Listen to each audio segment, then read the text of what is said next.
barefoot onto the beach, but suddenly her feet are sucked tightly into the sand. Seeing this, her boyfriend rushes over to help, but he trips and falls. In an instant, his entire body is glued to the sand. In front of everyone's horrified eyes, the man is slowly swallowed alive by the beach. The terrifying scene leaves everyone frozen in shock. Someone tries to escape by driving away, but the car is dead. It won't start at all. To figure out what's really going on, Anna places her hand on the sand. Suddenly, countless thin strands rise up from beneath it. It's obvious this thing is extremely deadly. To survive, the group has no choice but to stay inside the car and wait for help. Some people even start writing their final messages. But under the scorching heat, over 50 degrees Celsius, the overweight man begins to suffer severe dehydration. If they keep waiting, they'll still die here. That's when Jack comes up with an idea. He places a surfboard on the sand and slowly moves forward using it. Just as he's about to reach his destination, his foot suddenly slips. His body is left hanging in midair. Even worse,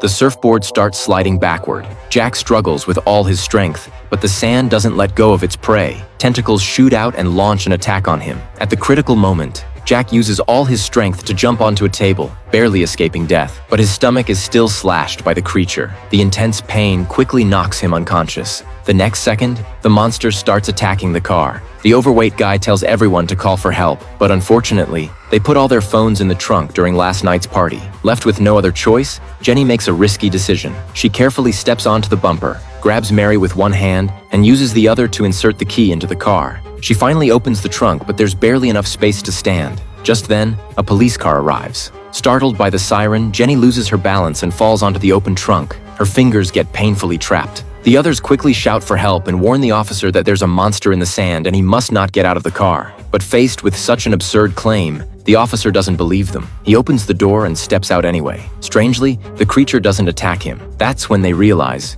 the officer is wearing shoes. As long as bare skin doesn't touch the sand, you're safe. The officer then walks over to the overweight man and tries to pull him out of the container. But he's simply too heavy, and the officer can't lift him. At that moment, the officer accidentally drops his keys onto the sand. The woman steps barefoot onto the beach,